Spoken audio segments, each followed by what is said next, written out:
Y cuando nosotros nos dispersamos de ese trabajo, tendemos a perder el foco o a no enriquecer suficientemente nuestro trabajo.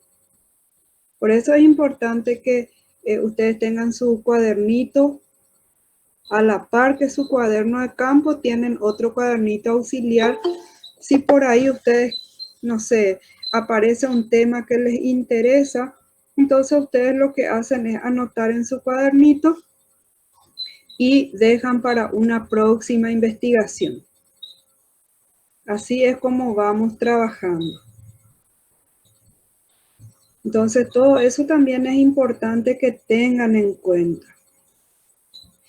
También podemos ver si vamos a enfocar. Siempre es importante para nosotros, para nuestra cátedra, tener un enfoque desde una mirada comunitaria.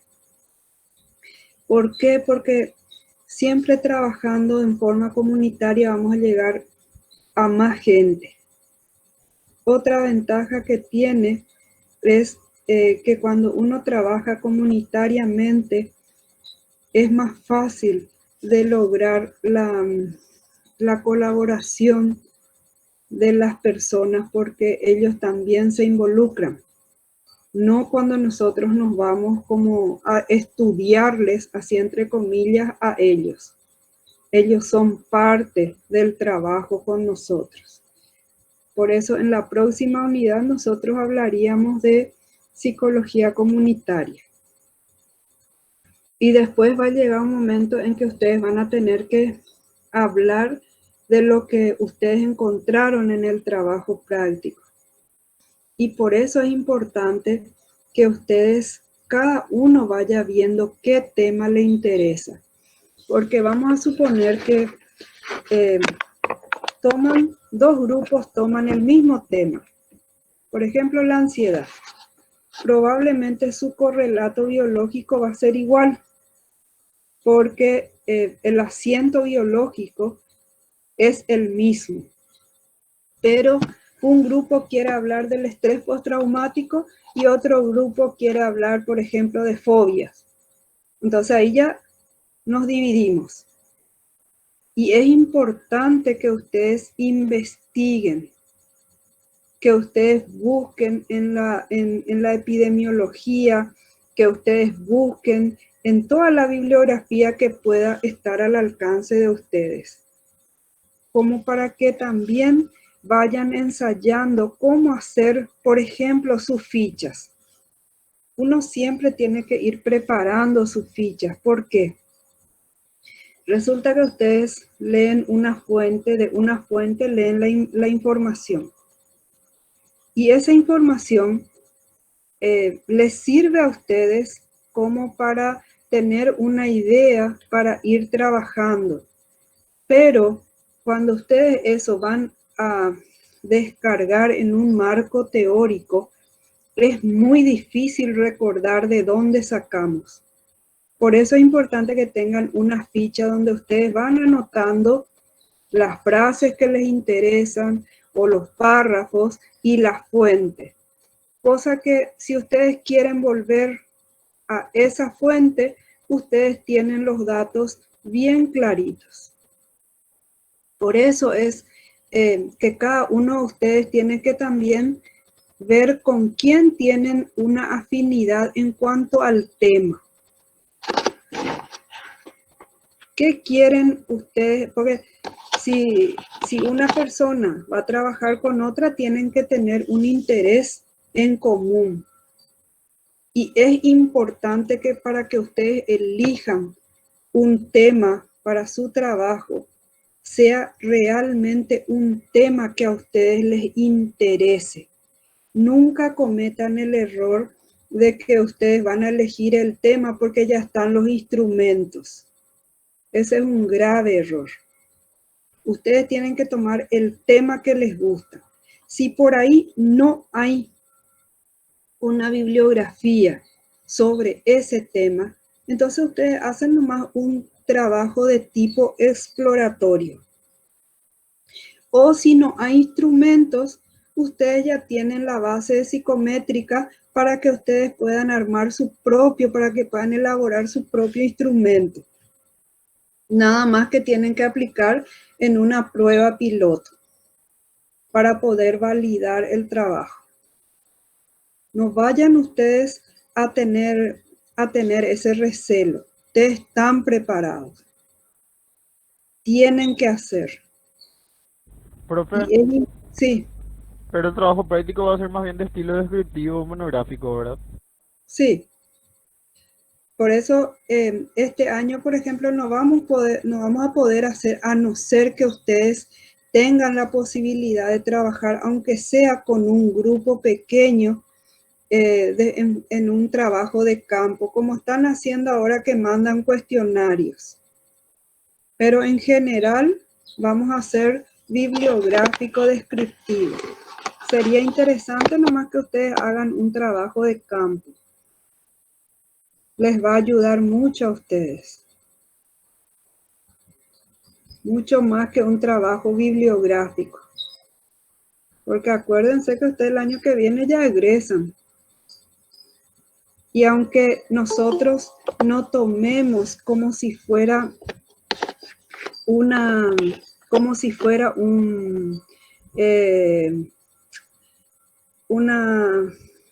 trabajo científico, el que hacemos, nosotros constantemente estamos en nuestra profesión y en nuestra vida, estamos haciendo un trabajo científico. No le damos nomás ese nombre. Por eso, cada uno tiene que ir fijándose cómo va a ir haciendo su trabajo. Fíjense que por ejemplo, para que nosotros podamos empezar un tratamiento, ¿qué hacemos? Hacemos una línea de base, marcamos una línea de base para poder saber cómo nosotros estamos empezando ese tratamiento, cómo Profe, no se te nosotros, escucha. ¿no? Cómo nosotros vamos a saber, Creo que podría salir y entrar nuevamente de la reunión, profe. bueno, voy a... Yo te escucho bien, profe. ¿Hay gente que Yo me te escucha escucho bien? bien, profe. Yo también escucho bien. Yo te escucho. José, ¿no tendrás problema con el audio del equipo? Profe, posiblemente es un problema del compañero. Bueno, por eso pregunto. Sí. Bueno, Profe, una entonces, consulta. ¿Vos sí, estás grabando esta clase? sí, estoy grabando. Después podés pasarnos el video porque la compañera Gloria, que es la encargada de grabar todas las clases, parece que se quedó sin energía y no está grabando. Entonces, qué suerte que vos grabás y después nos pasás Sí, el material de tu clase. no hay problema, no hay problema. Bueno, Gracias, entonces, profe. de nada, Julie. Nosotros estamos muy poquititos hoy, pero igual yo quiero hacer una introducción a nuestro tema de hoy, que es el estrés. ¿Les parece bien? Perfecto, Yo profe. también Sí, creo que profe. no, yo no quiero ir demasiado, no quiero adelantarme demasiado, porque si recién el 5 de noviembre van a rendir, nosotros ya estamos dando ahora la sexta unidad. Yo prefiero llegar hasta acá y volverme para atrás. Y no dar más, o sea, sí reforzar, sí mandarles materiales, pero no adelantar más, porque después nos quedan 3 unidades más nomás, la 7, la 8 y la 9.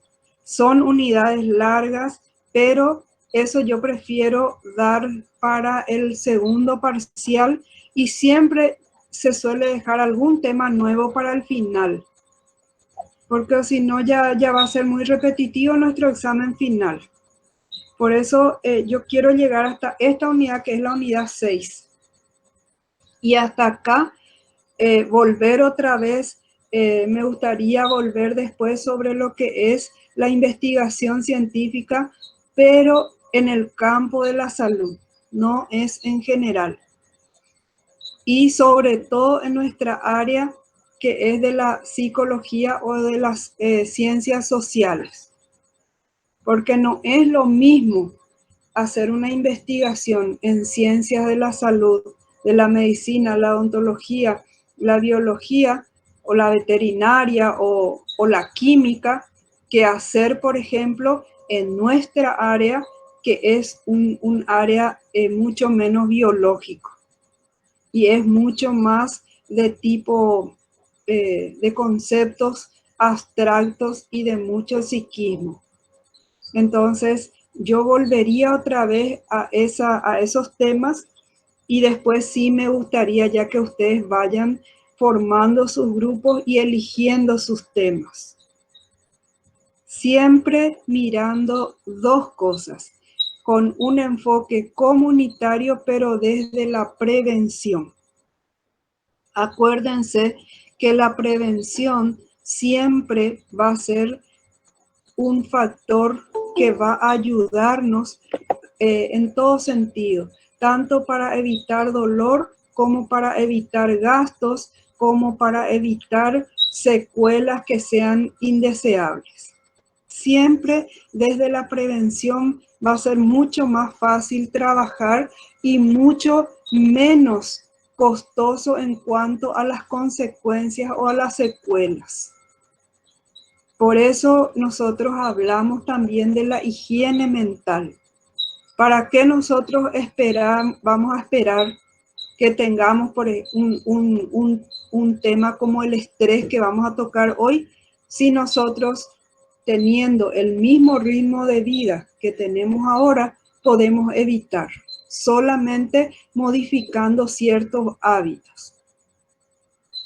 Entonces, a eso nosotros estamos apuntando, a la prevención y a la información comunitaria. O sea, nosotros queremos llegar a más gente. Entonces, si ustedes, por ejemplo, tienen la posibilidad de repente de capacitarle a alguien sobre algo, no importa qué tema, ustedes en ese momento están siendo agentes multiplicadores.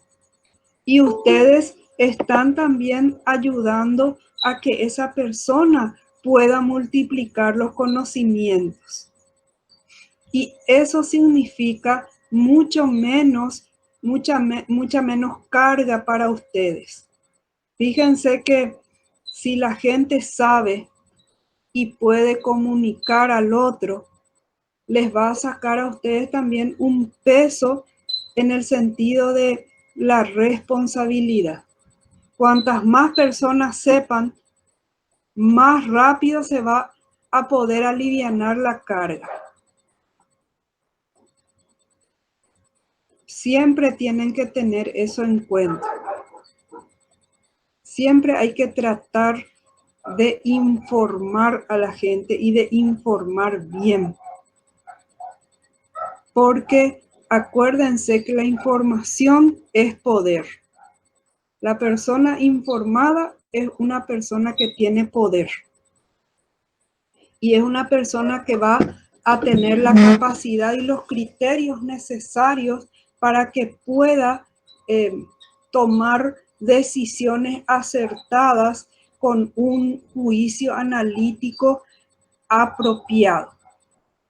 Porque si nosotros nos dejamos llevar nomás por lo que el otro dice, podemos cometer muchos errores.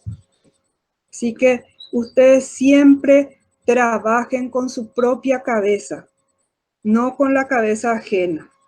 Todo bien, todo lo que se les dice, pero ustedes saquen sus conclusiones.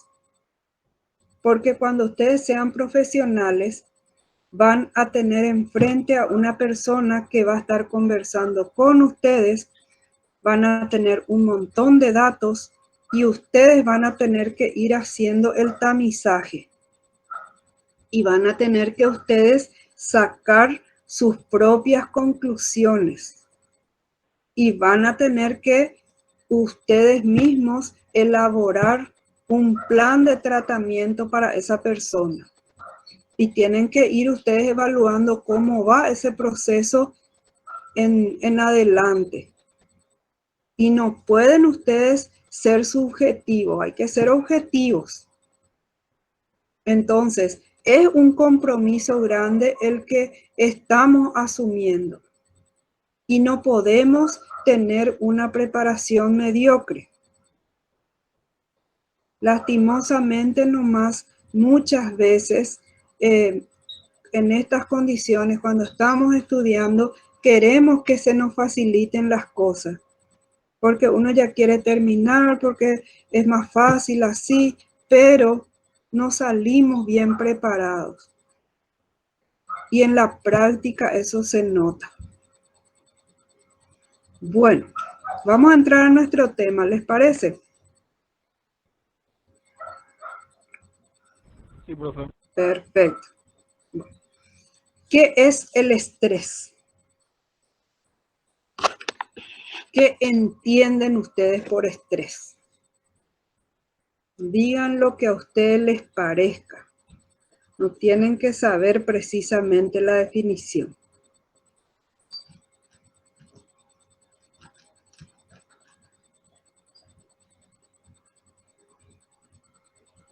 Rocío Martínez. Tensión física Valeria. y emocional puede ser, profe. Sí, puede ser. Esa puede ser una manifestación. La tensión física y emocional. Pero cada uno tiene una representación. Cuando decimos estrés, todos tenemos una representación mental. Rocío no puede hablar. No hay problema, Rocío. Escribí si es que querés decir. Sí, Noelia, es una carga. Cuando muchas veces la gente está muy cansada o está agotada, dice, estoy estresada, dice. ¿Verdad?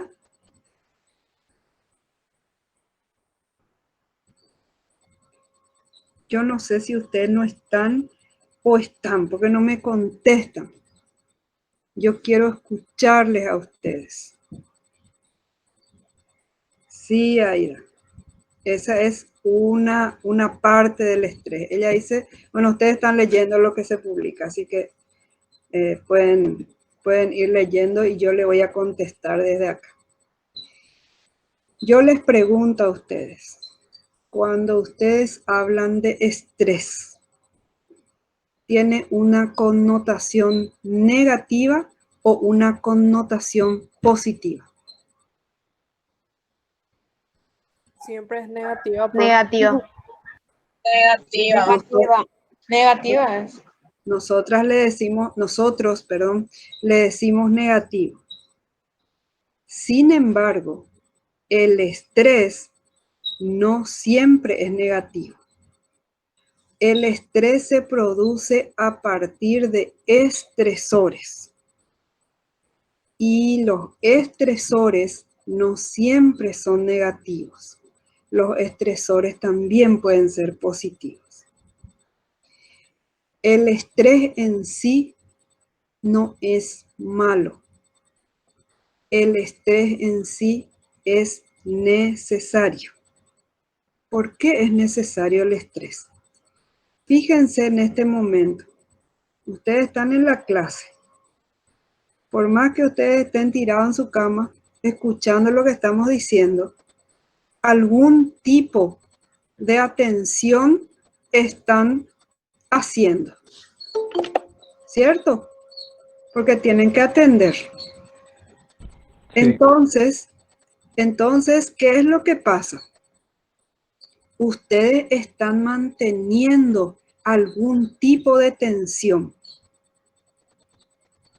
Y eso es necesario para que ustedes aprendan. ¿Qué va a pasar si ustedes están totalmente relajados? En este momento llegaron a sus casas, se bañaron los que tienen agua y prendieron su computadora los que tienen luz y dijeron vamos a escuchar la clase. Y se acuestan en sus camas o donde quieran acostarse. y de repente se relajaron totalmente. ¿Y qué pasó? Se quedaron dormidos o dormidas. Se quedaron dormidos. O bien están pensando en otro lado, pero están totalmente relajadas. Así mismo es, Ana. Entonces, en ese momento no hay aprendizaje. ¿Por qué no hay aprendizaje? ¿Y por qué no hay atención? ¿Y por qué no hay atención? Porque no hay motivación. ¿Y por qué no hay motivación? Porque no hay interés. Entonces, cuando hay interés, uno tiene que aplicar un poquito de una fuerza de voluntad que se llama atención voluntaria. Yo hago un esfuerzo y presto atención. Esa es una atención voluntaria, no es una atención automática. Y para poder mantener mi atención, yo tengo que ejercer una cierta presión. Y esa presión es lo que se conoce como un estrés. Ahora, nosotros utilizamos mal esa palabra. Y todo lo que es negativo es estrés. Sin embargo, el grado disfuncional del estrés se llama distrés. Dis siempre va a ser un prefijo porque está antes de la palabra. Y siempre el prefijo dis les va a indicar a ustedes una disfuncionalidad, una dificultad. Entonces hay un distrés. ¿Qué pasa cuando esa tensión que nosotros estamos ejerciendo para poder aprender algo, para que nuestra atención voluntaria se mantenga, está, digamos, en un grado óptimo? Nos permite aprender, nos permite hacer nuestro trabajo, nos permite mantener la atención. Entonces decimos que estamos frente a un EU3. EU siempre va a ser un prefijo que indique óptimo, optimización, grado óptimo. Ese es EU3. El distrés es un grado ya disfuncional. Y nosotros usamos estrés como distrés. Ahora, ¿de dónde nació esta palabra estrés? ¿Alguien sabe? ¿Quién fue quien utilizó esta palabra? Yo no sé, profe. ¿Perdón? Que yo no sé, digo. No sabes. Bueno, un médico canadiense de nombre Hans Selye, se escribe H-A-N-S, S-E-L-Y-E. Hans Selye. Él fue quien describió por primera vez este síndrome. ¿A qué se le llama síndrome? Síndrome es un conjunto de signos y de síntomas.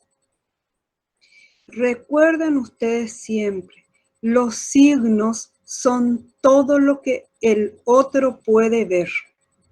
O sea, son todos objetivos. Y los síntomas son lo que cada persona siente. Son subjetivos. Por ejemplo, yo digo, esta persona está triste. Esta persona está deprimida. Y otro me pregunta, ¿por qué vos decís que está deprimida? Y por su cara. No. porque su cara me está mostrando un afecto que yo estoy interpretando como triste. La única persona que me puede decir si está triste, deprimida, cansada o lo que sea, es la persona que está sintiendo. Por eso se llama síntoma. Es lo que uno siente. Nosotros no podemos ver. Dice que está triste. Dice que está cansado. Dice que está angustiado. Dice que está ansioso o ansiosa. ¿Por qué? Porque esos son síntomas. Ahora, ¿qué son signos? Lo que nosotros vemos. Yo veo que la otra persona llora. Yo veo que la otra persona está inquieta. Ese es un signo. Entonces, el síndrome es un conjunto de síntomas y signos que caracterizan a una cierta nosología, a una cierta entidad.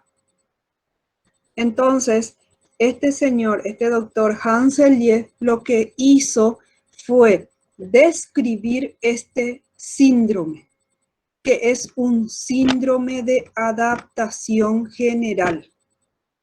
El estrés es un síndrome de adaptación general. Por lo tanto, si es un síndrome adaptativo, ¿cuándo se va a presentar el estrés? A ver si ustedes piensan y me dicen, ¿cuándo se va a presentar el estrés? Y profesoría en una Con una situación no situación común. nueva. Esperen que un ratito, espera que Julie, escuché que me dijiste una situación nueva, no escuché más lo que me dijo José. Que en algo no común te dije. O sea, que sería lo mismo que en una situación nueva, a lo que estamos acostumbrados. O sea, se tiene que dar un cambio, tiene que haber algo diferente. En esa situación se da el estrés, se da el síndrome de adaptación. Yo me voy a adaptar a una situación nueva. Por ese motivo, el estrés se puede dar a partir de estresores positivos o estresores negativos. Ejemplo, la llegada de un hijo puede ser un acontecimiento muy esperado. Puede ser que la pareja haya esperado mucho tiempo, haya hecho mucho sacrificio para tener a ese hijo porque no podían, la mujer o el varón tenía problemas, no podía, después de tratamientos se hicieron, que varios tratamientos que se hicieron, llegan a concebir el hijo. Por más que sea algo agradable, esperado, que estén felices, es un estresor. ¿Por qué? Porque cambia toda la rutina de la pareja o de la familia. Tenemos que acostumbrarnos a que tenemos un pequeño dictador en la casa. Se tiene que hacer lo que ese dictador quiera. Quiere la leche, llora, tenemos que levantarnos, no le podemos decir estoy durmiendo, déjame hasta la mañana y te voy a dar el biberón. Le tengo que dar cuando me pide. Se siente molesto porque tiene el pañal mojado, tenemos que cambiar. Entonces, ese es un estresor. Resulta que mi novio, mi Romeo me pidió casamiento. Me caso, feliz de la vida. Es un estresor. Porque hay una nueva situación y me tengo que acostumbrar a esa situación nueva. También puede haber un estresor negativo, por supuesto que sí. Y los estresores pueden ser intensos o pueden ser de baja intensidad, pero constante. Ejemplo, ustedes ven los incendios que estamos teniendo ahora. Imagínense que a una cuadra de la casa de ustedes haya uno de estos incendios. el calor que han de sufrir esos prójimos es terrible. Aparte del humo, profe. Aparte del humo, que ya nos entró todo a los ojos, que ya no podemos ni respirar. Entonces, ese es un estresor intenso. Yo no puedo dormir porque no sé si a la noche ese fuego no va a llegar a mi casa. Además, el calor y el humo han de hacer insoportables la vida normal en ese lugar. Entonces, es un estresor intenso. Pero, ¿qué pasa si yo voy a mi trabajo? Y en mi trabajo, mi jefe me fastidia o mi jefa me fastidia todo el día. Aunque sea una macana, aunque sea una soncera, pero me fastidia, me fastidia, me fastidia. Es un estresor a lo mejor no intenso, de baja intensidad, pero es constante. Va a llegar un momento que yo no me voy a querer ir más a mi trabajo. Por eso el estresor puede ser positivo o negativo. Puede ser, Profe, sí, y los estresores positivos pueden ser intensos también. Por ejemplo, si es que tenés que, sé yo, una oportunidad de estudio en el extranjero y al día siguiente tenés que viajar y hay gente que no pueden dormir y eso, que les claro, agarra toda esa ansiedad. claro. Imagínate, por ejemplo, que ahora te avisen que ganaste 1.000 millones de dólares. No sé yo si para ustedes es mucho o es poco, pero no es una cantidad común. Entonces, ya es una mezcla de sentimientos, porque estoy feliz de la vida porque tengo mucha plata, pero después ya me asalta la preocupación porque, ¿y si me matan para sacarme? ¿Dónde voy a poner por ese prelado? Me va a venir encima y ¿qué le voy a decir? ¿Dónde saqué la plata? O sea, ya comienza a generar en cada uno una preocupación. Ya no tengo una vida normal. Estoy pensando a 2.000 kilómetros por hora. ¿Qué es lo que voy a hacer con toda esa plata? ¿Cómo voy a guardar? ¿Cómo voy a proteger ese dinero? O sea, un montón de cosas. Por eso les digo que puede ser positivo, negativo, intenso o no intenso. Entonces, el estresor es un factor de cambio que produce un estrés. El estrés no es lo mismo que las crisis. Las crisis se pueden solucionar creciendo, estancándose o yendo para atrás. Con el síndrome de adaptación pasa algo similar.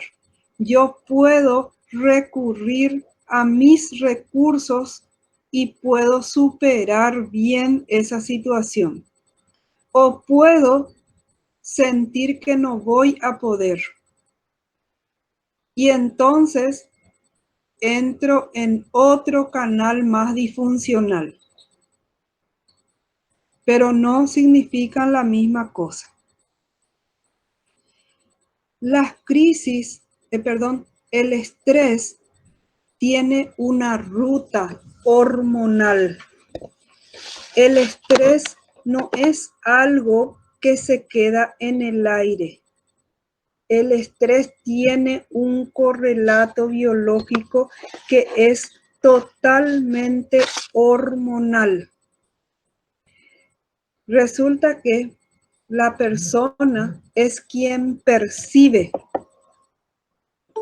La persona es quien percibe el factor, el estresor.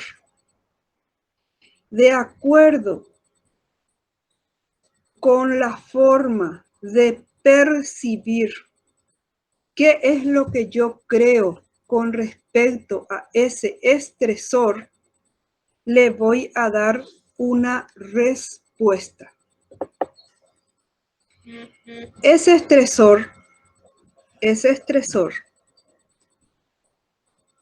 puede ser percibido por mí como algo preocupante, como el que dijo recién José.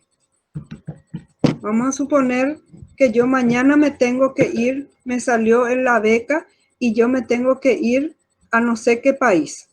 Y mañana me tengo que ir. Y yo tengo un montón de cosas que resolver acá. Pero no tengo mucho tiempo. Entonces, ¿qué es lo que yo estoy pensando? Generalmente voy a pensar en cosas más negativas que positivas. ¿Cómo voy a hacer esto? ¿Cómo voy a hacer lo otro? No tengo tiempo para esto, no tengo tiempo para lo otro. Entonces, ¿qué va a pasar? Mi percepción es de peligro. Me genera un miedo. Ese miedo es interpretado en un lugar del cerebro que se llama hipocampo. El hipocampo es el asiento de la memoria. Esa sensación se pasa al hipotálamo. El hipotálamo es una estructura que está dentro del sistema límbico. Esa va a ser la tarea de ustedes esta semana. Van a buscar todos estos nombrecitos. El hipotálamo es un espacio que está por debajo del tálamo. ¿Qué es el tálamo? El tálamo, ¿ustedes saben lo que es el tálamo? En un lenguaje común, no en un lenguaje neurológico. ¿A qué se le llama tálamo? Tálamo nucial, por ejemplo. ¿No?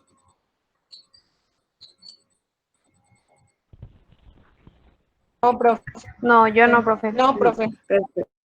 Perfecto. Sería como algo tipo sagrado, algo, no sé cómo explicarte bien, pero tipo respetuoso. En realidad el tálamo quiere decir cama. Entonces cuando decimos tálamo nupcial es donde se acuestan los recién casados. Generalmente se usa en ese sentido. Por eso te dije sagrado, profe. Puede ser que sea sagrado, pero en la literatura romántica, pues ellos usaban todas esas metáforas.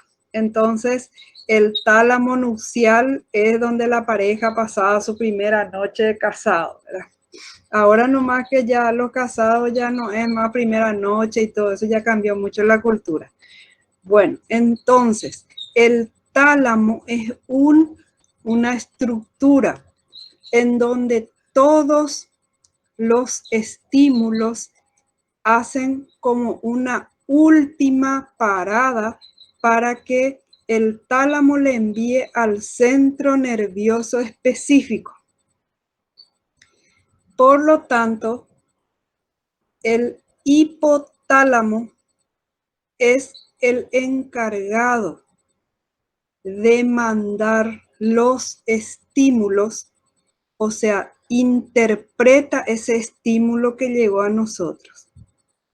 Y la interpretación que hace el hipotálamo hace que se traduzca a un lenguaje que va a entender el cerebro. Y ese mensaje se le manda a una glándula chiquitita que está en la silla turca del efenoides y se llama hipófisis. Cuando nosotros miramos el cráneo, vemos que detrás o debajo de la nariz van a ver como dos cuernitos.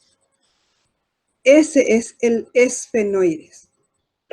Y por detrás de los ojos hay un lugar en donde toma esta forma, tiene un ángulo recto, y a eso se le llama la silla turca del esfenoides. Ahí en la silla turca está una pequeña glándula que no mide ni 1 centímetro, no pesa ni 1 gramo, pero es la glándula maestra. Esa glándula se llama hipófisis o pituitaria.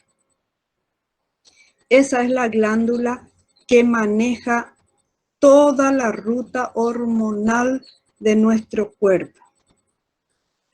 Es la que dirige a todas las glándulas del cuerpo. Y tiene 2 partes. Una parte es endocrinológica y otra parte es neurológica. Y genera o secreta o produce algo que se llama estimulina. Las hormonas son productos de las glándulas, pero tienen la característica de que se vierte en el torrente sanguíneo, no fuera de ese torrente. Cuando las glándulas vierten sus productos fuera de la sangre, ya no es hormona, tienen ya otro nombre. Solamente el producto vertido a la sangre o al torrente sanguíneo a partir de una glándula se llama hormona.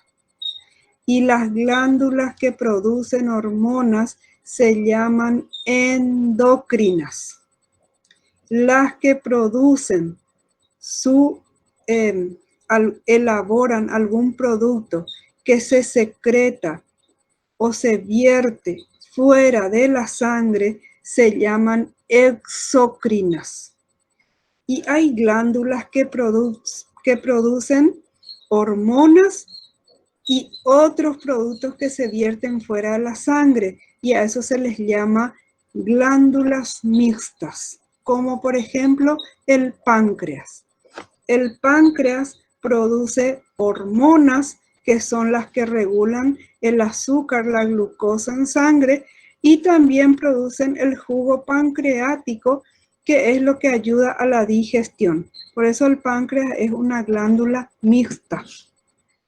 En este caso, la hipófisis es una endocrina, porque todo su producto se vierte a la sangre y todos sus productos se llaman estimulinas.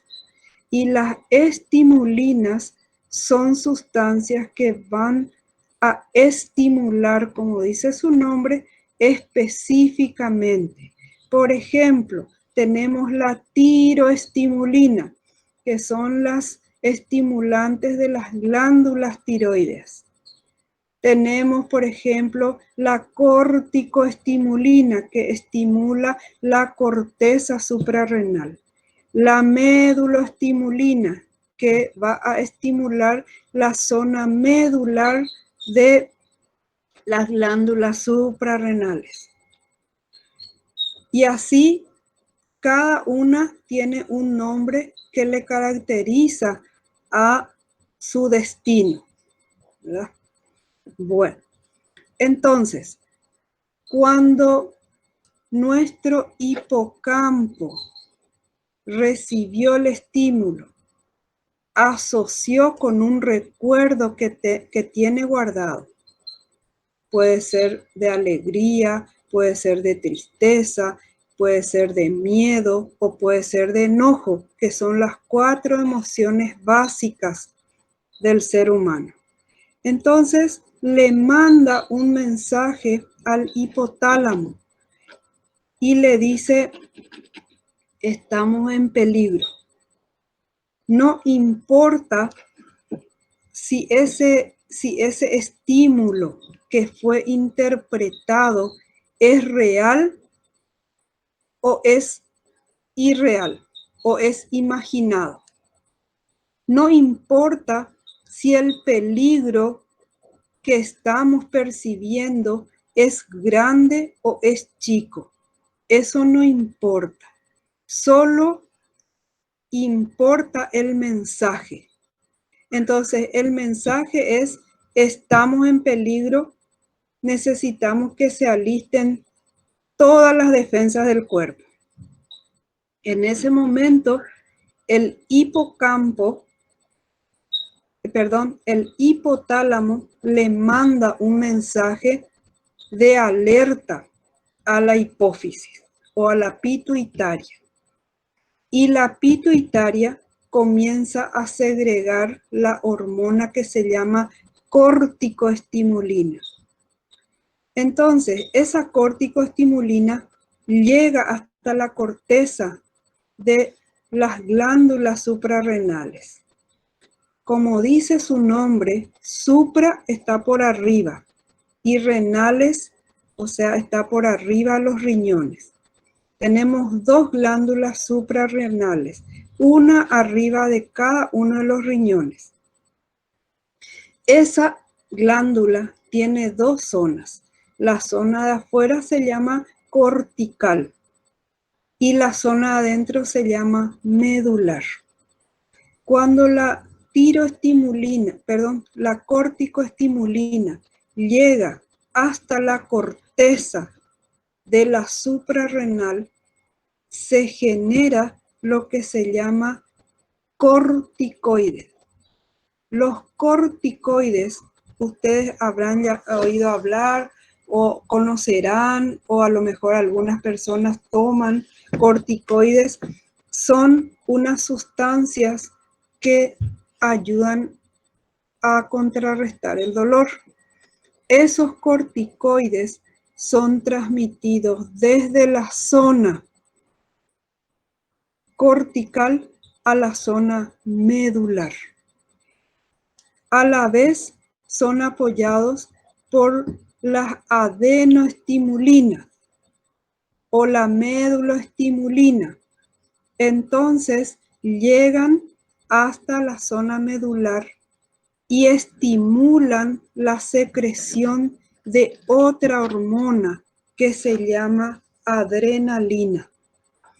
Y la adrenalina es una hormona que activa totalmente el cuerpo, como para que pueda tener la capacidad de defenderse. ¿Cómo se va a defender? ¿Cómo se va a defender nuestro cuerpo? Va a producir muchísimos cambios y esos cambios se llaman síntomas neurovegetativos y producen la activación funcional o fisiológica. Por lo tanto,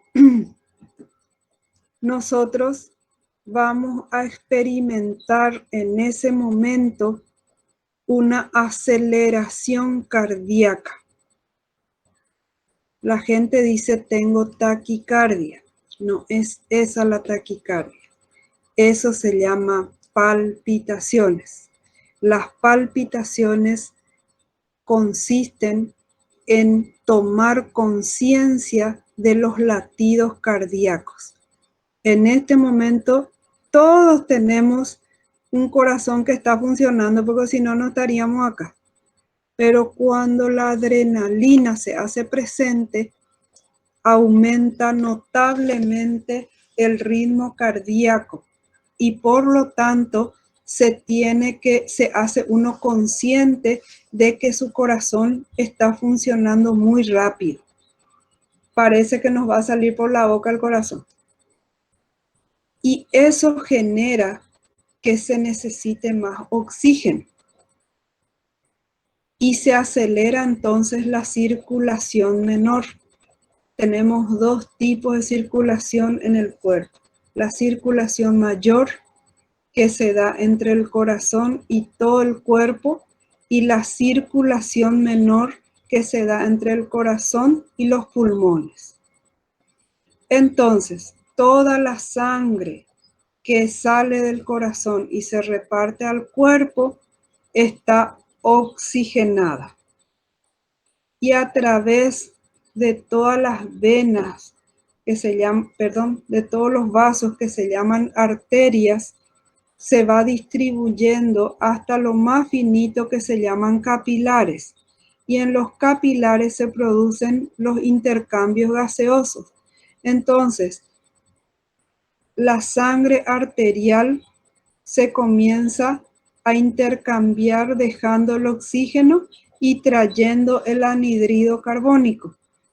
Y ese anhídrido carbónico tiene que depositarse en los pulmones para que de los pulmones, a través de la respiración, saquemos de nuestro cuerpo y podamos cambiar o reemplazar por el oxígeno.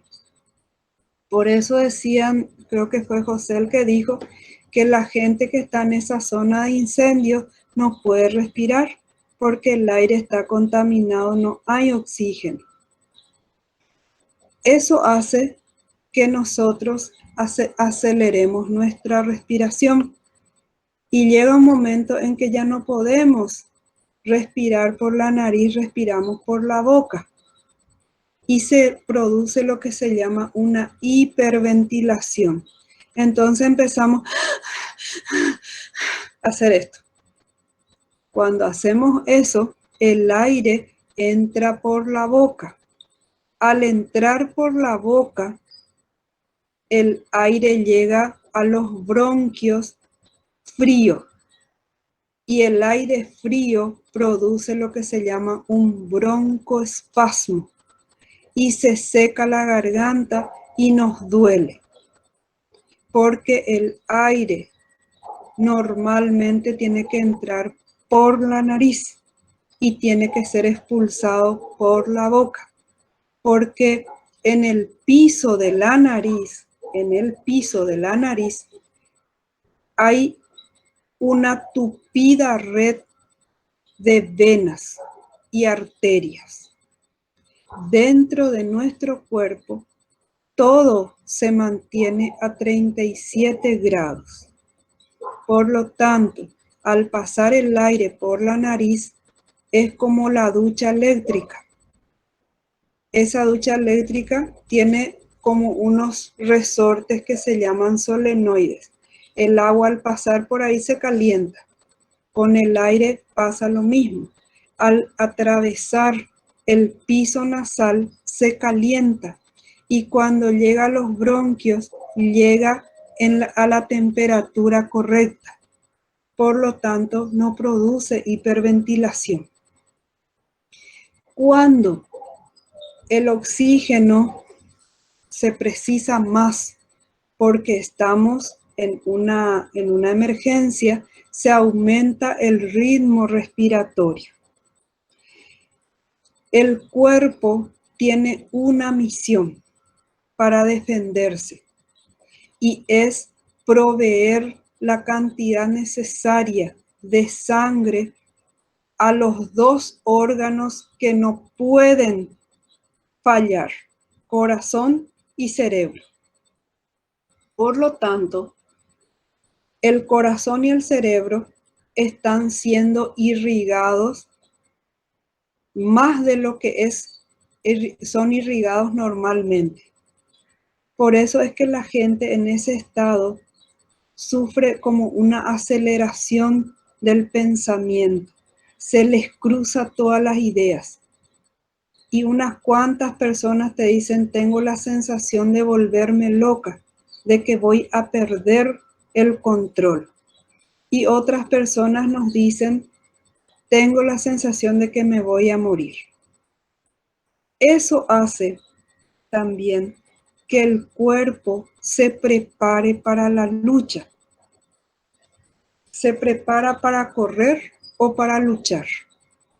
Por lo tanto, todos los músculos esqueléticos, que son los músculos estriados o voluntarios, son todos los músculos que nosotros podemos mover a voluntad y que recubren el esqueleto.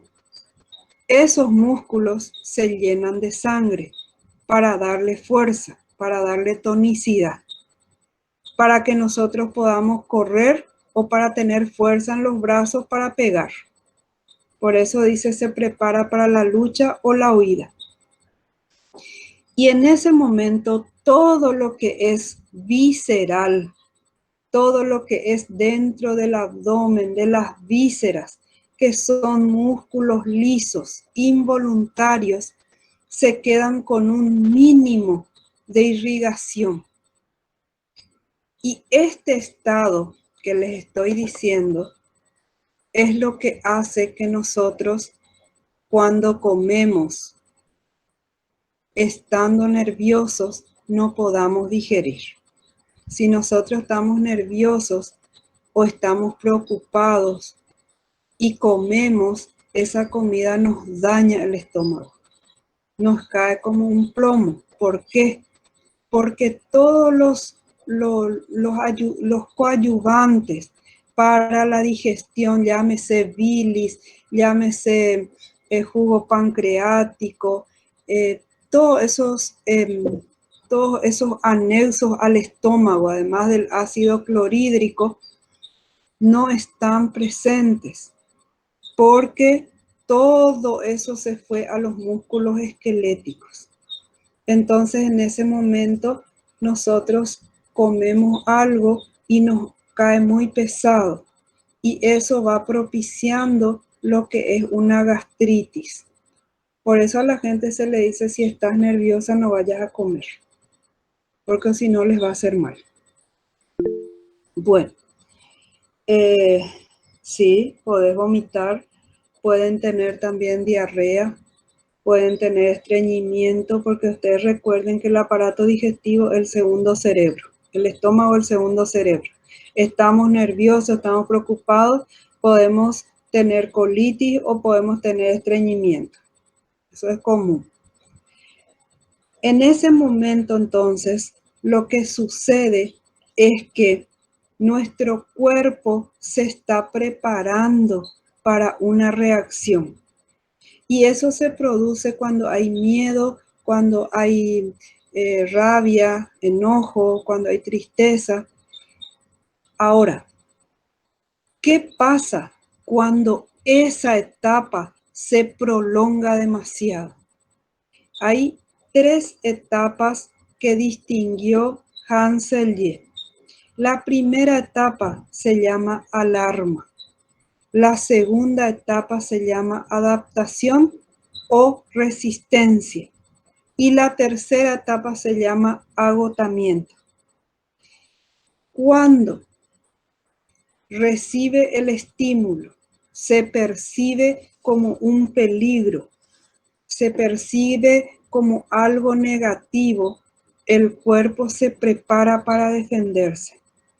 Y en ese momento se produce la fase de alarma y comienzan a dispararse todas estas hormonas que nosotros estuvimos hablando.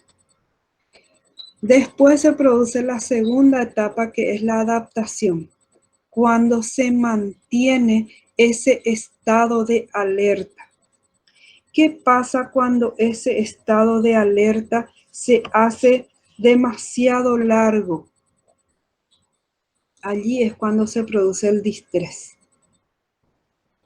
Y en ese momento se producen algunas enfermedades. Cuando nosotros tenemos un distrés o una fase de adaptación muy larga, se produce lo que se llama un cuadro de distrés. Y se pueden producir daños que sean reversibles o daños que sean irreversibles. Un daño reversible puede ser la alopecia. Muchas personas pierden el cabello en esos momentos de mucho estrés. Algunas personas se les cae el cabello en forma circular. Uno mira su cabeza y va a ver como pequeñas o grandes motas así dentro del cuero cabelludo. O sea, tenemos como un círculo donde se perdió el cabello. A eso se le llama alopecia areata. Y otros pierden el cabello por zonas. Cuando pasó el estrés, vuelven a recuperar el cabello. O sea, no tiene que ver con una calvicie que ya no se recupera más. Estos son daños reversibles, daños que se pueden revertir. Hay otros daños que son irreversibles. Por ejemplo, la gastritis. ¿Por qué la gastritis es irreversible? Porque la gastritis es como una herida que se produce en la mucosa gástrica. Se puede cicatrizar, se puede cerrar, pero cuando nosotros comemos o tomamos algo irritante, eso se vuelve a inflamar. Por eso es que hay gente que tiene gastritis y, por ejemplo, no puede tomar algunos medicamentos, porque los excipientes de los medicamentos, generalmente los excipientes son tipo almidón, y al tomar, por ejemplo, un antiinflamatorio, les revienta el estómago, porque ya está con una lesión anterior. Cuando esa lesión se golpea y se golpea, se produce lo que se llama una úlcera. Si alguno vio a alguna persona con varices, por ejemplo en la pierna, y reventó esa varice, van a ver que se forma una úlcera, que es una lesión como descubierta sin piel. Sí, así mismo todavía. Pero el problema es que cuando hay una úlcera, es un asiento, es un caldo de cultivo para el cáncer. Por eso es muy delicado. Y ahí nosotros tenemos que prevenir. Si les viene una persona en un cuadro, así como el que estamos diciendo, enseguida hay que modificarle los hábitos. Y entre los hábitos a modificar está la alimentación para prevenir una gastritis.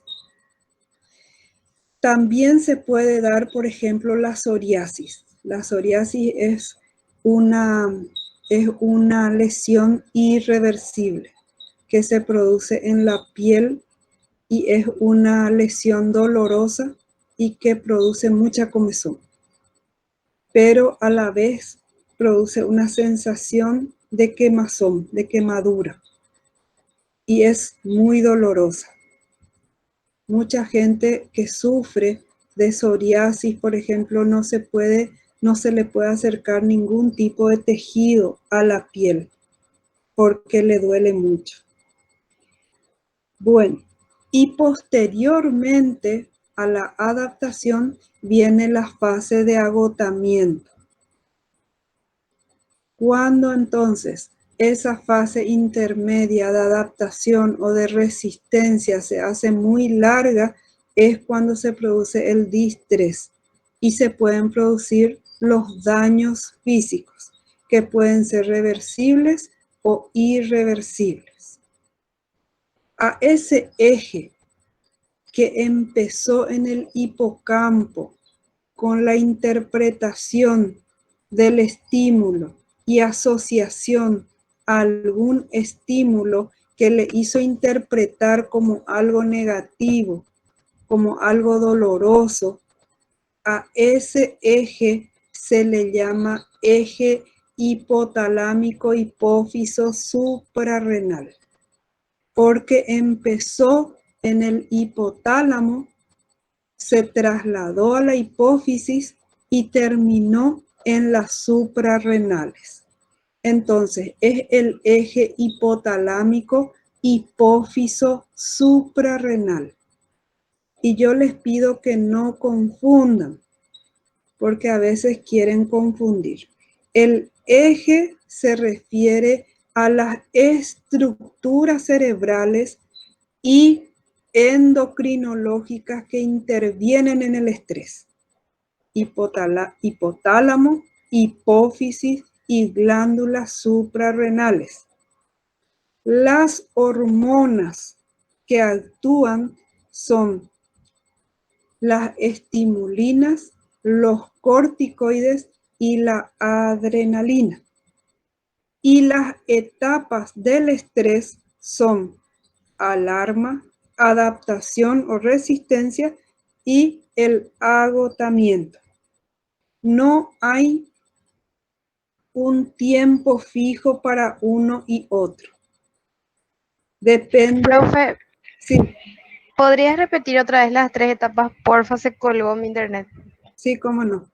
Alarma, adaptación o resistencia y agotamiento. En algunos libros van a encontrar alarma, resistencia y agotamiento, y en otras van a encontrar alarma, adaptación y agotamiento. Ustedes pueden usar una mnemotecnia como a ustedes les quede más fácil, porque son las 3A: alarma, adaptación y agotamiento. ¿Hasta ahí estamos bien? Sí. ¿Alguna pregunta?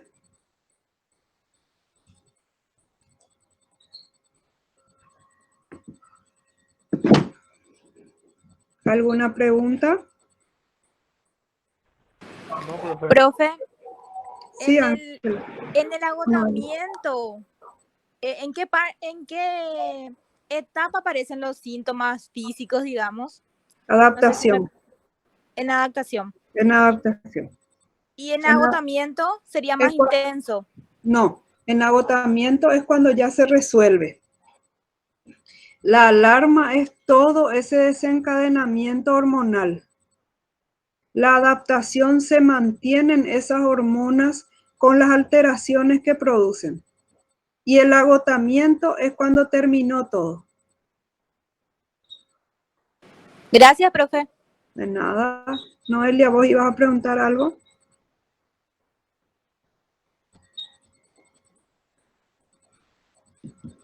No parece. Bueno, gracias. ¿Alguien que quiera aclarar algo?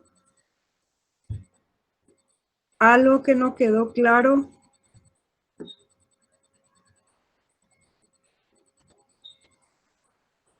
Creo que se entendió Profe, todo, profe.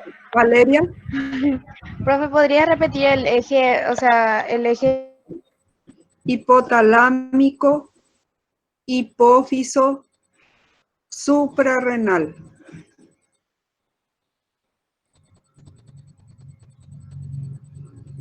¿Por qué es importante que nosotros conozcamos todo este tema biológico? Porque nosotros también tenemos que darle una respuesta desde nuestra ciencia a las personas. No podemos solamente mandarle a que tome medicamentos. Entonces tenemos que nosotros darle algún recurso desde nuestra ciencia. Tenemos que hacer una psicoeducación. ¿Qué le vamos a hacer a una persona que está en este cuadro? Pregunto yo. Yo vengo a consultar con ustedes y todo lo que yo les digo les está haciendo pensar a ustedes que estoy en un cuadro de estrés. Y ustedes son mi terapeuta. No se queden que callados porque yo vine confiada junto a ustedes. Y depende, profe. ¿Qué de qué? Depende mucho de la situación. Porque, por ejemplo, si es que ya está presentando algunas dificultades o algunos ya aspectos, qué sé yo, presenta ya una alopecia, le haría, por ejemplo, ya consultar con otro profesional. Y es importante también que yo conozca los términos y cómo funcionan para poder explicarle y poder entender a qué se está refiriendo el médico también en ese trabajo multidisciplinario. Así mismo, pero hay una cosa. Ustedes como profesionales psicólogos tienen que saber, sí, Aida, está bien. Ustedes como profesionales psicólogos, algo tienen que saber darle como respuesta a esa persona. Es cierto, ustedes no son médicos, nosotros no somos médicos. Por lo tanto, cada chancho en su chiquero. Nosotros tenemos que mandarle a nuestro paciente cuando sospechamos que hay algún tipo de organicidad. No podemos quedarnos con nuestro parecer sin descartar causa orgánica. Así como dijo José, vamos a suponernos viene una persona con alopecia. Yo no puedo decir nomás, por más que yo ya tengo una impresión diagnóstica del estrés en esa persona, yo no me puedo quedar nomás con mi impresión diagnóstica. Yo tengo que hacer una hoja de referencia y contrarreferencia a algún dermatólogo o a algún médico clínico. ¿Por qué?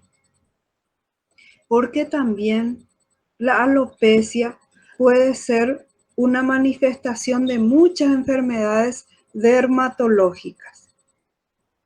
Ahora, si me dice que no tiene ningún tipo de hongo, nada que justifique, entonces yo voy a trabajar tranquila.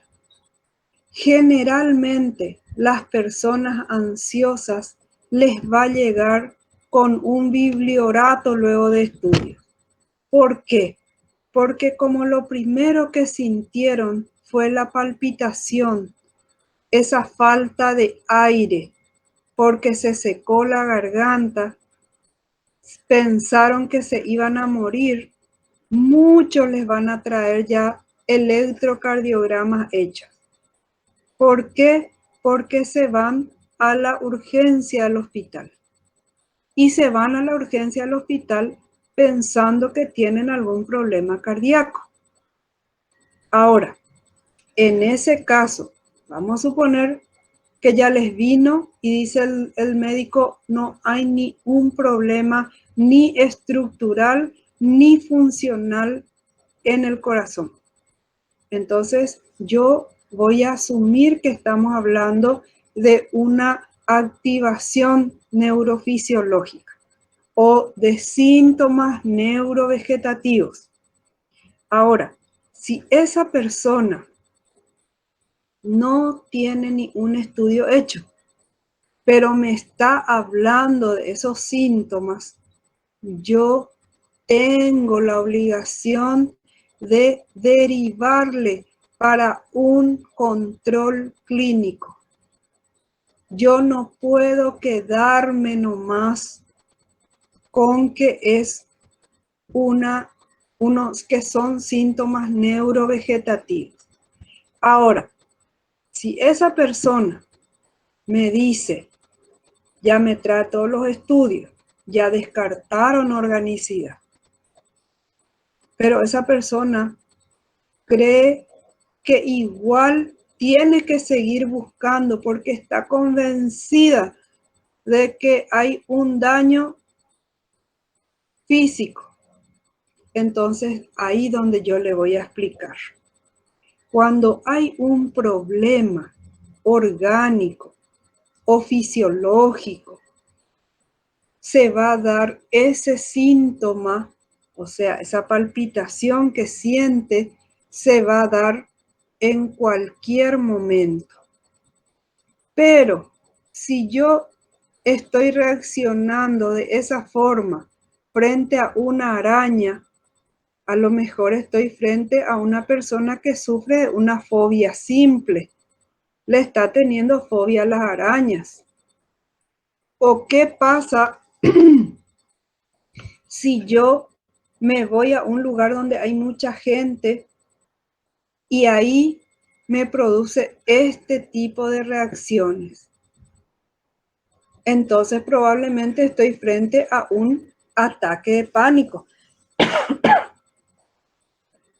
¿O qué pasa si yo fui víctima de algún tipo de trauma y estoy reviviendo todo eso y cada vez que revivo,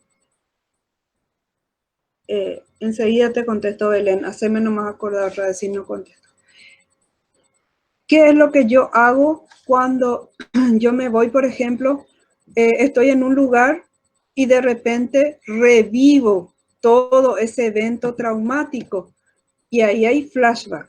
Y cuando hay flashback hay seguramente un diagnóstico de trastorno de estrés postraumático. Entonces, a esas cosas yo tengo que apuntar. ¿O qué pasa si yo me paro frente a una mesa examinadora o frente a mis compañeros, voy a hablar, tartamudeo, siento que mi corazón va a salir por mi boca, estoy transpirando por la boca, estoy transpirando, siento que mis piernas me tiemblan y probablemente estoy frente a una fobia social? Entonces no es un daño fisiológico. Pero ¿qué pasa si yo estoy acá sentada tranquilita y de repente me da un tipo de síntoma cardiológico? No estoy ni siquiera corriendo ni me estoy preocupando. Entonces puede ser un daño orgánico, un daño físico. La agorafobia es un tipo de trastorno de pánico, porque hay con y sin agorafobia el trastorno de pánico. Eso después ustedes van a empezar a discernir, a dividir, a distinguir. Me preguntaba, Belén, ¿qué me preguntaba? Perdón. ¿Qué estudios se hacen aparte del electrocardiograma? El electrocardiograma es el estudio del trabajo eléctrico del corazón. Es como el electroencefalograma. Es el estudio eléctrico del cerebro. Pero cuando el electrocardiograma, por ejemplo, puede ser también que tenga dos enfermedades. Uno, digamos, que sea una enfermedad así, dos patologías. Puede ser una comorbilidad. Puede ser que sea una enfermedad así que tenga un daño cardiológico, sea un cardiópata, pero también tenga un trastorno de ansiedad. El que tenga un trastorno de ansiedad no quiere decir que no sufra un problema cardíaco o que no pueda sufrir. O viceversa, si tiene un trastorno cardíaco, no quiere decir que no pueda tener otro tipo de trastorno. ¿Me doy a entender? Se pueden dar las dos cosas. Sí, profe. Entonces, ¿qué va a pasar? Yo puedo pedirle una consulta con el cardiólogo. Y el cardiólogo me va a decir, perdón, acá nomás mi mamá me está hablando. Entonces, Profe, sí, profe, yo creo que la compañera se refería más bien a otros estudios clínicos. no, Por y a ejemplo, si es eso que le voy, mandas a hacer una tomografía. no, esperen que un ratito, a eso voy a ir. Yo lo que mando es al cardiólogo. Yo le derivo a mi paciente y le pido que por favor le haga una evaluación. Yo no le voy a decir al médico lo que tiene que hacer. Así como a mí me va a molestar si me viene y me dice pasarle un Rorschach. O me viene con una orden del médico y dice que le aplique un HTP. Eso ya queda a criterio de cada profesional. Yo no le voy a mandar con una orden de que le hagan un electrocardiograma. Yo le voy a pedir una evaluación. Ahora, si su ya sea electroencéfalo, electrocardio, lo que sea, sale alterado, entonces probablemente ellos van a buscar una base biológica de esa disfunción. Es decir, le sale un electro, por ejemplo, con extrasístoles, o le sale con unas pausas muy largas entre una eyección y otra. Entonces, ¿qué va a hacer el médico? Ahí él va a ver si necesita un ecocardio, una ergometría de esfuerzo, qué es lo que él va a mandar a hacer. Pero yo no le voy a decir. Si le mando a lo mejor al clínico y ve de base, le hace todo un análisis clínico. Vamos a suponerles, viene a ustedes una persona con mucho dolor de cabeza. ¿Y qué pasa? Yo creo nomás que es porque está cansado, porque está tensionado, No, yo tengo que mandar para que le hagan un control de análisis clínico, porque a lo mejor esa persona está con una anemia, entonces le duele la cabeza. Yo no puedo adivinar y no tengo que dar por hecho. Es preferible pecar por más y no por menos. Entonces yo le digo, bueno, te vas a ir al médico. El médico va a saber lo que va a hacer. A la par yo sigo con mi trabajo con esa persona. Y después el médico me va a mandar lo que, de nada, Belén. El médico me va a mandar y me va a decir, mire, licenciado, licenciada, yo le evalué a su paciente y encuentro que no hay ni un problema orgánico. Descarté organicidad. Y ahí es donde yo voy a tomar mi impresión diagnóstica y voy a trabajar. Acá hay un trastorno de ansiedad. Acá hay un ataque de pánico. Acá hay una fobia o lo que sea. Pero en ese momento yo voy a trabajar. No antes. Lo mismo pasa, por ejemplo, con las criaturas que les vienen a ustedes con enuresis y encopresis. Enuresis es cuando orina en su ropa interior o en la cama. Y encopresis es cuando se defeca encima.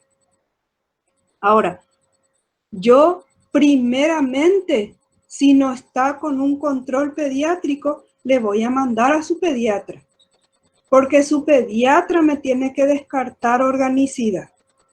Yo no sé si el anillo vesical está bien o no. Si tiene algún problema vesical, algún problema renal, yo no sé eso. Yo no le voy a revisar a esa criatura.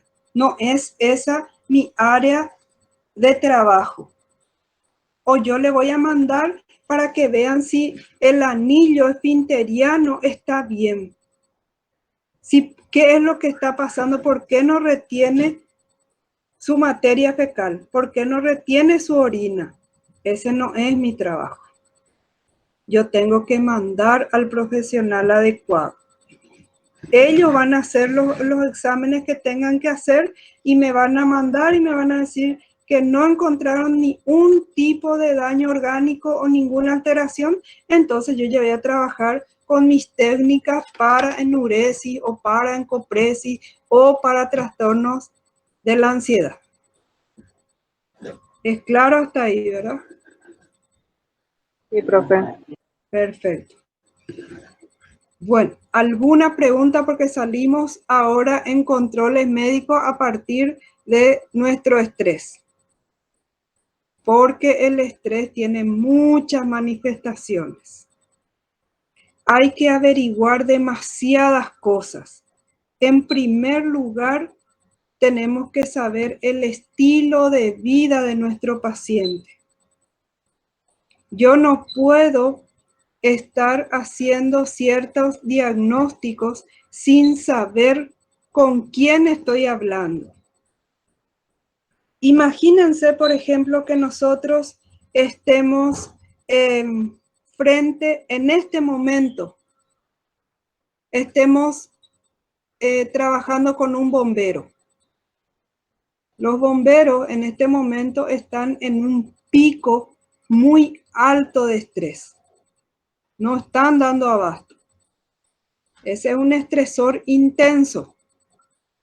Pero ¿qué pasa si nosotros hablamos o estamos frente a un controlador de la torre de control del aeropuerto? Estamos frente a una persona que está lidiando con un estrés constante, aunque no sea un estrés intenso, es constante, porque tiene que estar muy, muy alerta para dirigir el tráfico aéreo. Y es una profesión estresante. Yo tengo que saber si esa persona que está frente a mí, cómo se está alimentando. Yo no sé si esa persona está comiendo de una forma o se está alimentando de una forma saludable. Yo no sé si está haciendo las comidas como tiene que hacer.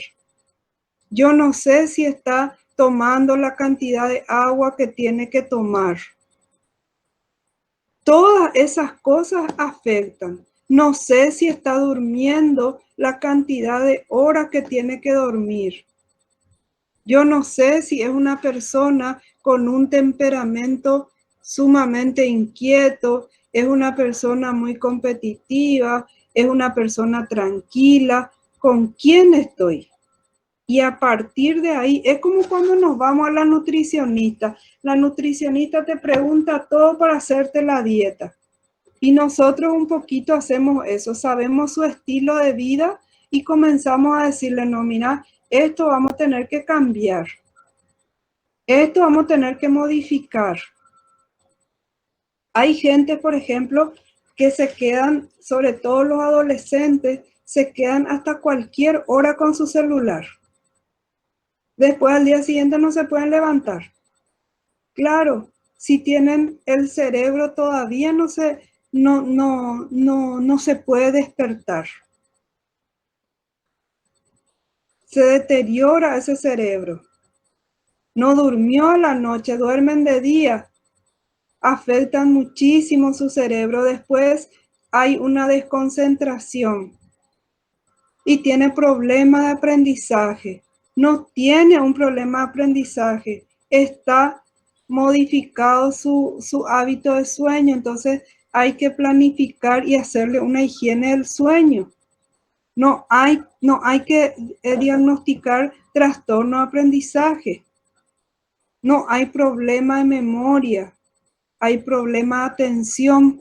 La atención está disminuida porque hay una higiene del sueño que está alterada. Entonces, si no hacemos una historia clínica correctamente, podemos equivocarnos muy grande. Por eso en el estrés hay que tener el panorama completo. Después otra cosa, según las profesiones, no es lo mismo para una maestra, para una docente. Bueno, ahora todos estamos estresados porque muchos no sabemos luego manejar esta cuestión de la informática y estamos aprendiendo. Pero, ¿qué pasa cuando estamos en una época normal de la enseñanza? Llega octubre, noviembre y los docentes ya tienen problemas con la digestión, tienen problemas de alopecia, tienen problemas de muchas cosas. ¿Por qué? Porque están sobrecargados con trabajo. Lo mismo pasa con ustedes, los estudiantes. Se dejan estar, se relajan, después llegan los exámenes y se desesperan y afectan su salud. Y eso es lo que nosotros vamos corrigiendo. Vamos enseñándoles a ellos a planificar su tiempo, a poner metas realistas, porque si no, después hacemos cosas que no tenemos que hacer. Ejemplo, me comí la vida y después quiero bajar de peso en 2 días. y me voy a tomar cualquier tipo de medicamentos. ¿Cuánta gente no se daña la salud así? Por eso nosotros tenemos que conocer muy bien en qué estamos metidos para poder ayudar. Es claro eso, ¿verdad?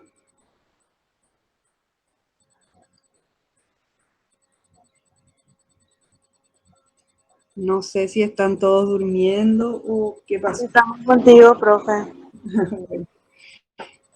Bueno, ¿y alguna duda que tengan sobre este tema? Hoy llegamos solamente a los 2 primeros puntos de la unidad 6, que es hablar un poquito del estrés, de su historia, de su concepto y de la ruta psicofisiológica que es el eje hipotalámico hipófiso suprarrenal. En la próxima clase, yo quisiera que en esta semana ustedes me vayan pasando ya sus grupos y para ir eligiendo los temas. La siguiente clase vamos a seguir nosotros con lo que es cómo vamos a prevenir el estrés. Profe, hola, profe. Y decime, Noelia. Sí, lo que yo te quiero consultar es que sobre lo que hablaste hoy, ¿está en la plataforma? ¿Algún PowerPoint o algo? Porque estaba Ahora les viendo. voy a avisar porque estuve diciendo que no me dejan entrar. No sé qué problema tengo, pero no puedo acceder. Por Bueno, eso profe. no puedo alzar nada, porque hace días ahora me estuvieron diciendo que borre, no sé, los archivos que están ahí.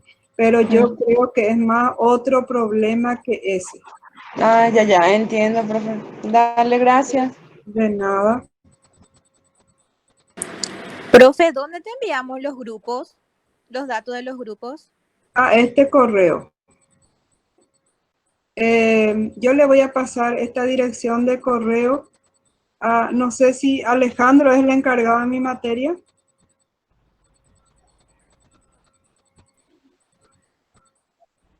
Él es el encargado, profe. Pero igual, José, de igual manera, él es el encargado, pero de igual manera me podés pasar a mí, yo le paso todo el curso también. no hay problema. Te voy a pasar, José, y entonces ustedes me remiten a este correo, porque así yo tengo todo centralizado. Les explicaba al inicio que yo estuve usando otro correo institucional que tengo y entonces esas primeras clases, las grabaciones de esas clases, más la lista de asistencia, están todo en otro correo. Por eso prefiero que sea en este. Antes de olvidarme, vayan poniendo en el chat su nombre y pongan presente. Así yo tengo, por más que no sea de asistencia obligatoria, para mí es muy útil. Porque después yo no sé si ustedes, yo no sé transmitir la información o ustedes no estuvieron presentes en las clases. Entonces, para mí es muy importante para mi propia evaluación después. Yo quisiera, antes de terminar, quisiera decirles que los temas que ustedes pueden ir eligiendo está entre una variedad inmensa. Pueden trabajar con la prevención de accidentes en motos, en el trabajo. Pueden trabajar con la prevención del estrés en docentes, en alumnos, en trabajadores, en muchísimas áreas, porque fíjense ustedes cómo ahora, desde que empezó esta pandemia en marzo, cómo aumentaron todos los casos de trastorno del humor, llámese trastorno bipolar o depresión unipolar o intento de suicidio o trastorno de ansiedad. Entonces, es importante que nosotros sepamos por qué. porque esto después vamos a estudiar nosotros en epidemiología, que es la unidad 8. ¿Por qué es importante para nosotros? Porque nosotros vamos a basarnos en datos epidemiológicos para nuestro trabajo. Yo tengo que saber, así como suelen decir los médicos, ahora va a venir una epidemia tal cosa, ahora nos espera tal cosa con el dengue. Así también nosotros tenemos muchos trastornos que son estacionales en el área mental. Nosotros vemos un incremento de los casos de depresión unipolar, por ejemplo, en épocas invernales. Y eso que en nuestro país hay mucha luz. Entonces, no es tan notorio como en esos países en donde es más acentuado el clima invernal. O sea, se distingue bien el invierno del verano. Nosotros tenemos muy poco, pero con todo eso también se ve un incremento en esos trastornos, en los síntomas floridos de esos trastornos, o en los síntomas positivos. Lo mismo pasa en la primavera, que se incrementan los casos o las exacerbaciones de los síntomas del trastorno bipolar. Nosotros tenemos que saber cómo vamos a prevenir, por ejemplo, un tema de intento de suicidio. Tenemos que saber cómo hacer para que se produzca una prevención de embarazos no deseados. ¿Qué es lo que trae un embarazo adolescente? ¿Cuáles son las consecuencias? ¿Por qué hay que prevenir? Todas esas cosas son importantes. Las enfermedades de transmisión sexual, las enfermedades, por ejemplo, cómo se van dando los daños en la vida de las personas con una enfermedad de esta de transmisión sexual o con un embarazo no deseado. Ustedes tienen que saber cómo los chicos jóvenes creen que saben todo y tienen muchísimos mitos en la cabeza, cómo hacerles llegar una información correcta para que ellos realmente sepan cuidarse. Todas esas cosas son importantes. El trastorno atencional, los problemas de violencia, violencia intrafamiliar, maltrato infantil, maltrato emocional, psicológico, cuándo es maltrato, cuándo no es maltrato. Culturalmente nosotros aceptamos mucho el maltrato, no tomamos como maltrato. Todas esas cosas tenemos que ir enseñando. Y esos son temas que ustedes pueden ir eligiendo. O sea, algo que a ustedes les guste de todo eso. Profe, ¿Sí? yo tengo otra consulta porque ahora en el grupo del curso están hablando compañeros y compañeras que no se pudieron conectar. Sí. Para nuestro examen, profe, ¿habría Sí. alguna posibilidad de que puedas habilitar dentro de la plataforma, Sí. ¿verdad? Por 36 horas ponerle el examen? ¿Sabes por qué, profe? Porque hoy Sí. al menos uno de nuestros docentes nos dijo de que nos va a dar 20 minutos nomás, si mal no recuerdo, para rendir, ¿verdad? Y va a estar desde las 7 de la mañana hasta las 11:55, ¿verdad? Pero ahora con el tema este de que hay incendios, casi no hay luz y todo eso, profe, ¿habría alguna posibilidad de habilitar por más tiempo, digamos, profe? Yo voy a averiguar, porque no quiero hablar de algo que no conozco. Yo voy a averiguar porque cuando tomamos ya en este modo virtual, tomamos el examen final en la tercera llamada, no había un tiempo. La gente de e-learning tenían los test y no había un tiempo definido para rendir. tenían creo que todo el día para rendir en el momento que podían, pero no, Sí, no sé profe. cómo va a ser con nosotros. Sí, profe. Y en el caso de que tenga que haber algún tiempo, podría ser, profe, mínimo 90 minutos. Por Miren, favor, no, profe.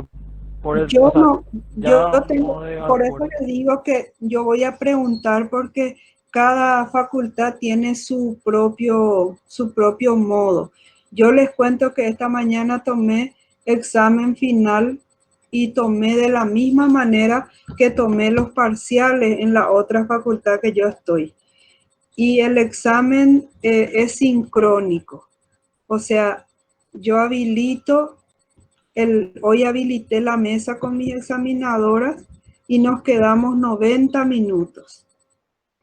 Yo no sé cómo ustedes manejan, por eso les digo, no sé cómo ustedes manejan su tiempo.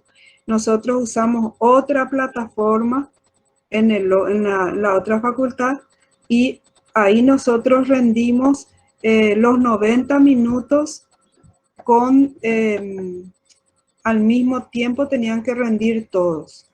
En filosofía rindieron, como les digo, durante todo el día. Yo no les puedo decir porque no estoy informada, pero voy a averiguar y les voy a avisar. De todas maneras, todavía tenemos un mes para poder rendir. Y ustedes, yo les puedo ir diciendo y van sugiriendo también qué les parece o qué modificaciones a lo mejor podemos hacer. ¿Están de acuerdo? Bueno, profe, está bien. Muchas gracias. Yo no sé el tiempo que plantean ahí. Te corrigieron algunas personas y te decían 40 minutos.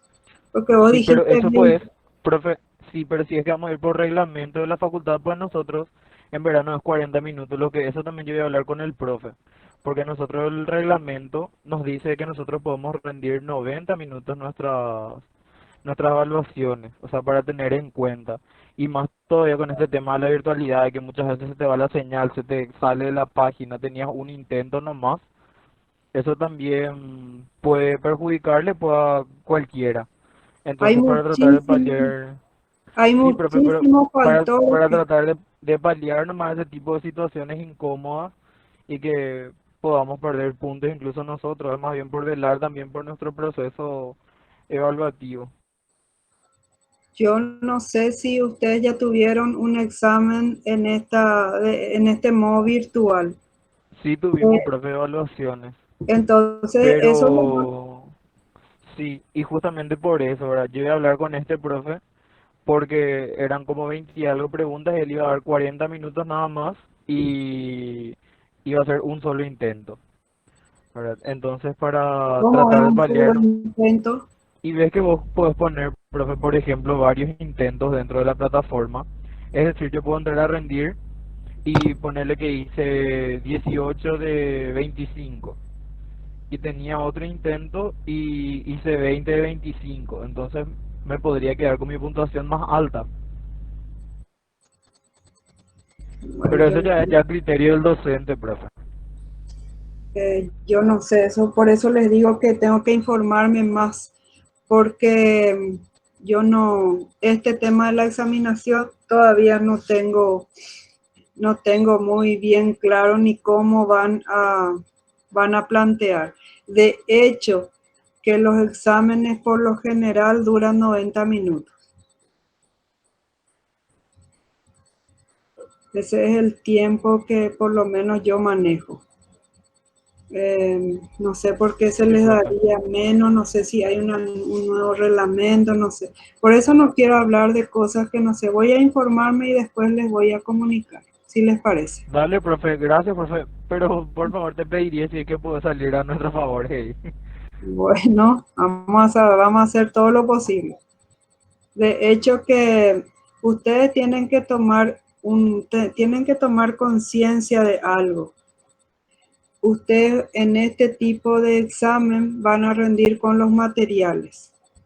Y rendir con materiales es mucho más difícil que rendir sin materiales. Porque tienen que leer tienen que conocer muy bien sus materiales porque no les va a dar el tiempo para leer en ese momento. Van a tener que saber exactamente dónde está la respuesta para que ustedes puedan dar. De hecho, que yo no les puedo pedir en un examen cuando rendimos con materiales, es muy diferente la forma de plantear. Yo no les voy a pedir definición si ustedes tienen en el material. Yo les voy a pedir análisis. Con lo que ustedes tienen a mano, tienen que analizar. No, no sé, es muy absurdo pues pedirles a ustedes falso y verdadero o definir si ustedes tienen todo eso en los materiales. Por eso les digo que no es muy fácil. Pero tienen que ir leyendo y tienen que ir aprendiéndolo, sobre todo conociendo bien los materiales que tienen a mano. Y bueno, chicos, nos vemos el sábado. Sí, profe, muchas gracias. A ustedes pusieron todos, ¿verdad? Pusieron presente. Sí, profe. Bueno, nos vemos entonces virtualmente el próximo sábado. Que estén bien, chicos.